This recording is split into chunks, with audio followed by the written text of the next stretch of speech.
buy, sell, buy, sell. Are you still doing just that? Come on, you're using the MACD indicator, which is such a great tool, but you're using it at its lowest potential. What's done is done. Today, I'll explain two strategies for this indicator. The first one is for normal users, and the second is its most advanced version. If you start using it, I'm not saying you'll win all 10 trades, but you can easily win 7 or 8. And if you follow proper risk management, you'll stay in profit. So, let's begin the video. I'll be sharing the most effective tactic you can employ with the MACD indicator. One of the most basic and widely used indicators by traders is the Moving Average Convergence Divergence, or MACD. It is essentially an indicator of trend following that plots the correlation between two moving averages. Let's apply it to our chart first. Go to the indicator section, enter MACD, and then select the option that is at the top. Now, in order to get started, we must first comprehend how the MACD functions. This illustrates that the MACD consists of 4 parts.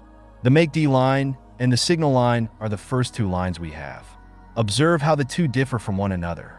The primary focus of the MACD indication will be on the MACD line because it travels more quickly and is more responsive to price fluctuations. In contrast, the signal line appears smoother since it responds to price fluctuations more slowly. The histogram, which shows the difference between the signal line and the MACD line, comes next. For instance, the histogram will change green if the line crosses above the signal line and red if it crosses below. The histogram size is also influenced by the distance between the signal line and the MACD line. As you can see, the histogram grows larger as the two lines are farther apart and shrinks when they move closer together. The zero line, which merely denotes the MACD indicator center, is the last line. The crossover point between the MACD line and the signal line is how traders use this indicator to determine momentum. To illustrate, consider the following. An upward market momentum is indicated when the MACD line passes above the signal line.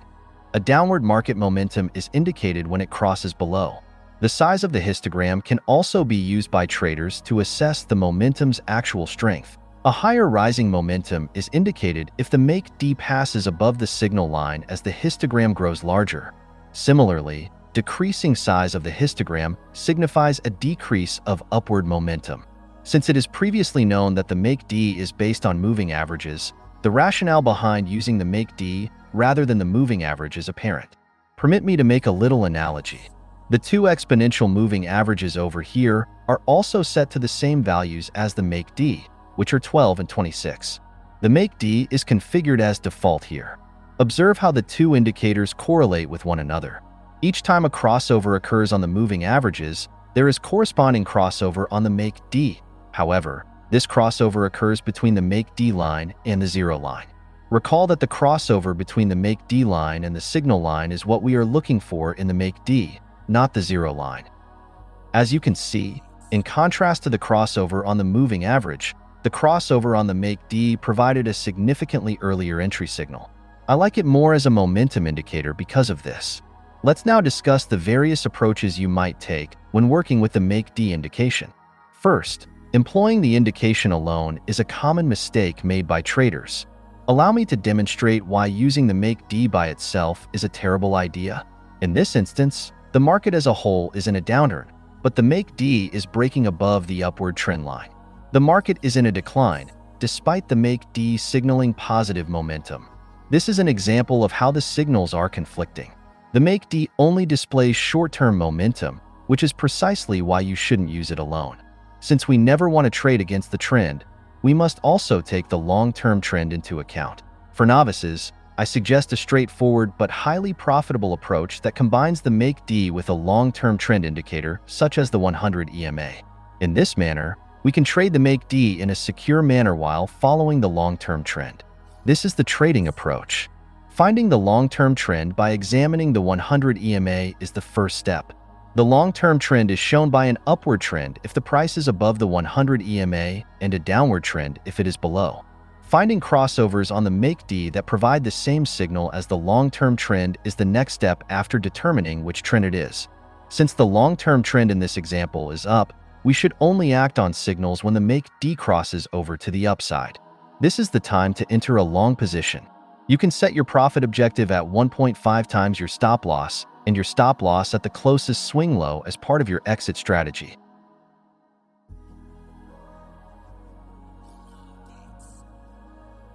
As you can see, there was a profit on this trade. Let's examine one more illustration. The price in this chart is below the 100 EMA, which suggests that the long-term trend is downward. We shall enter at the signal to go short when we see a cross down on the MACD. As you can see, our trade was successful because the price reached our profit target. That was an easy-to-use MACD approach suitable for beginners. Therefore, since crossovers typically only work in trending markets, advanced traders can not only rely on novice crossover strategies if they wish to increase their earnings using the MACD. The indicator is going to give you a lot of false signals if the market is in a range. I suggest utilizing a more sophisticated version of the approach that combines the MACD with price action if you want to raise your win rate. This is how the tactic functions. First, select a time frame. For this example, I've chosen a 4-hour window. Next, within this time span, determine a critical level. For instance, we can create a resistance line here because the price increased, hit, and then reversed downward. Waiting for the price to reapproach the same critical level is the next stage.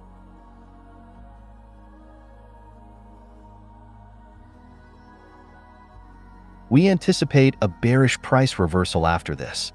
However, a reversal is not assured simply because the price crosses a critical threshold. We need additional confirmation to make sure that there is real downward momentum as the market reaches this range, because prices have the potential to break through at any time. The MACD sign is useful in this situation. The majority of traders will hold off on opening a short position until the MACD crosses over downward.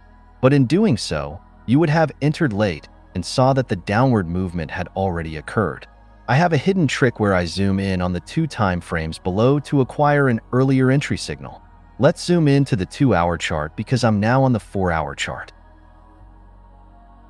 When the MACD crosses over downward in this shorter time period on the 2-hour chart, that's when you want to enter a short position. Let's compare the 2 entry signals on the 4-hour chart once more. Looking back at the 4-hour time frame, you can see that if you had entered the trade here using the crossover from the 2-hour time frame, you would have done so using the crossover from the 4-hour time frame. The smaller time frame crossing provided us with an earlier entry signal even though both trades were profitable.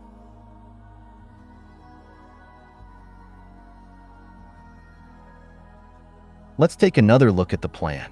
This is the pound sterling to Japanese yen for the previous 2 hours. Prices fell, hit, and then reversed upwardly to the left, indicating that this level of support is crucial. We aim to validate the upward trend as the price approaches this region and moves back to this level. Once more, use the MACD indicator and zoom in 2 time frames below. Wait for the MACD to cross over upward to verify the bullish momentum. After that, open a long position.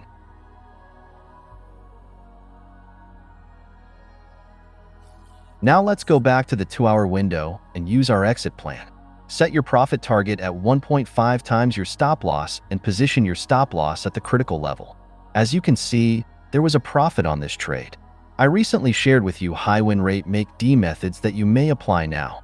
In exchange, I just ask that you take 2 seconds to like the video and hit the subscribe button on the channel. It only requires 2 clicks, but I value it greatly.